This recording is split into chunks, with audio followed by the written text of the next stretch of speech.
I grew up in Assumption, just 30 miles south of here. My family of 4, mom, dad, my big brother, and always a cat or 2. We come from farm families, salt of the earth, roll your sleeves up and get the job done kind of people. People who value doing what's right, including looking out for others, but you've got to do so on the down low, because the second you brag about the good deed, you've as much as canceled it. In other words, show up and shut up about it. Tonight, I'm stepping outside of that generational motto and opening my mouth about it just a bit, because it's my story. In April of 2000, 1 month into turning 16, flashing lights illuminated my rearview mirror. Fun fact, it was a good song. Doesn't get you out of a speeding ticket. Neither does a full sequin dance team uniform, which is exactly what I was wearing en route to a Central A&M basketball game. While temporarily parked on the shoulder of 51 North, I observed a car drive by, slow down, and turn onto the next country road, where it idled and waited until I resumed driving before pulling out and following me. I muttered obscenities to that asshat the remainder of my drive, convinced that a high school turd was about to make fun of me. Instead, at the school, the person who got out of that car was my brother. He had seen it was me and waited so that he could coach me on how to handle our parents. Don't tell Mom. She'll find out about it when it hits the paper. And she did. Just tell Dad, he'll be okay with it. We were raised in a family that passed out physical affection as seldom as kids go trick-or-treating in a year. And if the houses that pass out full-size candy bars are the equivalent of families that say, "I love you," a lot, as far as this metaphor goes, my family passed out an M&M. As in one single M&M, don't kid yourselves with is it peanut or peanut butter, it's an M&M. You're welcome. For the record, Mom, this is not a complaint. I'm proud of it. I don't need to be bolstered with words when your actions are saying the right things. And that night, on that drive to a basketball game, when my brother knew that his little Miss Perfect, rarely messes up sister, would undoubtedly be shaken by that slip of paper, his actions did more talking than words could have conveyed. Just show up.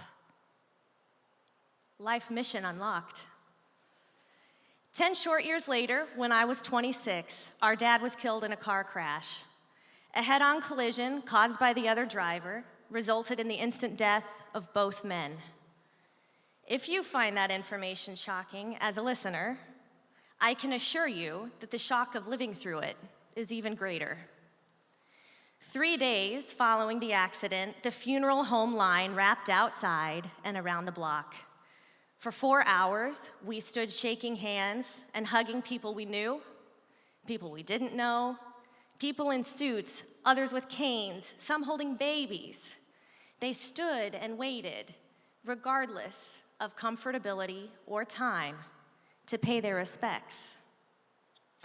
What's crazy is Dad's visitation was exactly 14 years ago tonight, April 6th, happening at this very moment. Even after the passage of all that time, it remains meaningful to me that so many people, including some who are in attendance tonight, cared enough to show up.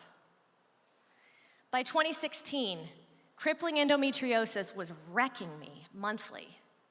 Endo is when your uterine tissue, for reasons still unknown, grows outside of the uterus.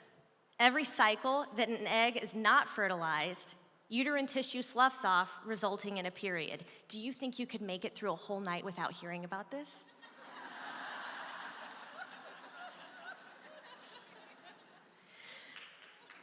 Oh, okay. I hate it, actually. The tissue that's outside of the uterus is also told to slough, but since it has nowhere to go, it bleeds against whatever it's touching and over time forms scar tissue. It's painful. It can make your tummy bloat to the extent that you look pregnant, ironic, given that it can render you infertile. I hadn't yet learned that attempts of having a second child would be futile. By powering through the monthly physical pain, I had unknowingly sealed my fate of secondary infertility. At this point in the story, I was 32, married, and our son, Miller, was 2. It was day 4 of a bloated belly and severe enough abdominal pain that I couldn't stand up straight. My mom had taken Miller to her house as it was too difficult to keep up with a toddler. I sat on the couch, white as a sheet, and in my misery called a friend, 40 years my senior. She had suffered from the disease once upon a time herself. Jamie, what can I bring over? I really just wanted her company and I quote, "A hot fudge sundae from Dairy Queen, please." Within 15 minutes, she delivered. Now listen here. A person who shows up with snacks is my kind of person. By January of 2019, my paternal grandmother's Alzheimer's had reached the point that she failed her driver's test. Out on the very same farm where she had been born, on the same land that's been in the family for over 150 years, there she sat, alone, unable to be the independent woman she had always been. Given this was my dad's mother and her only other child lives out of state, I felt it my duty to step up into what would have been Dad's role to help care for her. So on Fridays, I would drop Miller off at preschool and drive 45 minutes down to the farm with lunch in tow. We'd visit, eat lunch, and then go to Pana for Grandma's weekly hair appointment and a trip to the library and the grocery store to get her stocked for the week ahead. An afternoon treat at Dairy Queen became part of the routine before returning to the farm, where I'd bid her farewell in time to pick up my son. In between my trip south, farmers in the area, country neighbors, church members would drop in from time to time, but me and a woman named Jan, who visited with Grandma on Tuesdays, we were the regulars. Helping care for someone with memory issues means harnessing patience in the face of repetition, alertness for any fast ones that may intentionally or unintentionally be pulled, cleverness when deterring them from buying yet another block of cheese or whatever their panic purchase of choice is, and grace when dealing with heightened levels of frustration, both theirs and yours. Grandma couldn't remember how to cut the surplus of cheese blocks in her fridge, so I'd do it. She couldn't remember how to sign a check, didn't always remember that she had had a son. And during those 6 months, she never once called me by name. I wasn't sure if she knew who I was. That June, we moved Grandma to Indiana so my aunt could better care for her. Grandma wasn't pleased. "I want to go back to the farm," she'd say. "Jamie and Jan will take care of me." Turns out she knew who I was. She knew who Jan was. And she knew that we had been showing up for her. I'm the librarian at my son's school for the 3-year-old preschoolers, clear through the 8th graders. Last fall, a notification indicated that one of our older students' mothers had passed away. I immediately preheated the oven to bake blueberry muffins. I always have a box mix on hand. My apologies, Katie.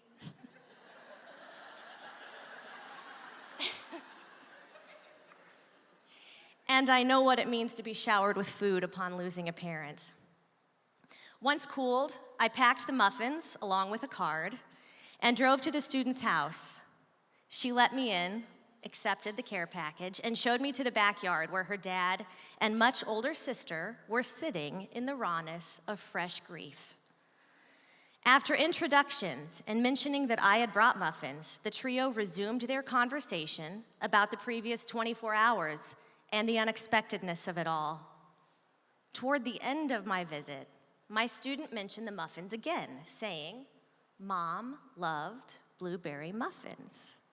She'd buy a variety pack from Sam's and eat all of the blueberry ones first." This was news to me. Her older sister chimed in. Yesterday, in the hospital, Mom was on the phone with her best friend and asked her to bring a blueberry muffin with her when she visited today. Her voice cracked. Unfortunately, that didn't happen. Awestruck, I responded, "It didn't. But somehow she got that message to me. And there are a dozen of them sitting on your kitchen counter right now." I showed up with snacks.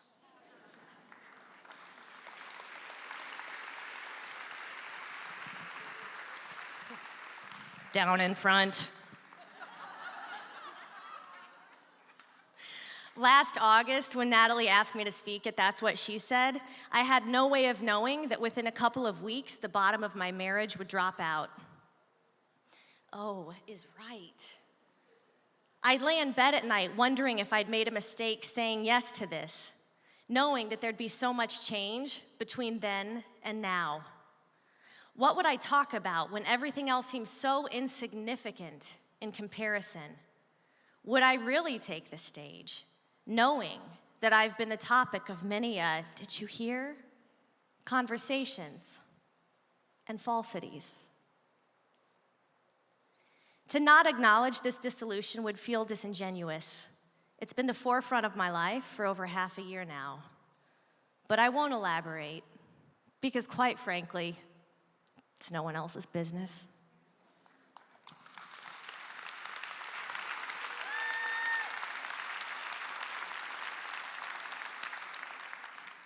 So here I stand, less than a month after turning 40, with a divorce not yet finalized, and so many unknowns in my future.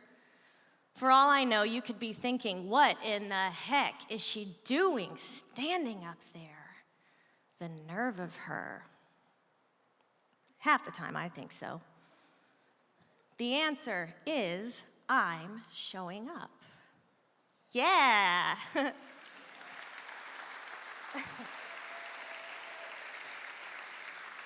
But I'm not just showing up for That's What She Said, or for Natalie, or for Jeanette, or for She Gave, or for you, you beautiful people. Tonight, I have shown up for me.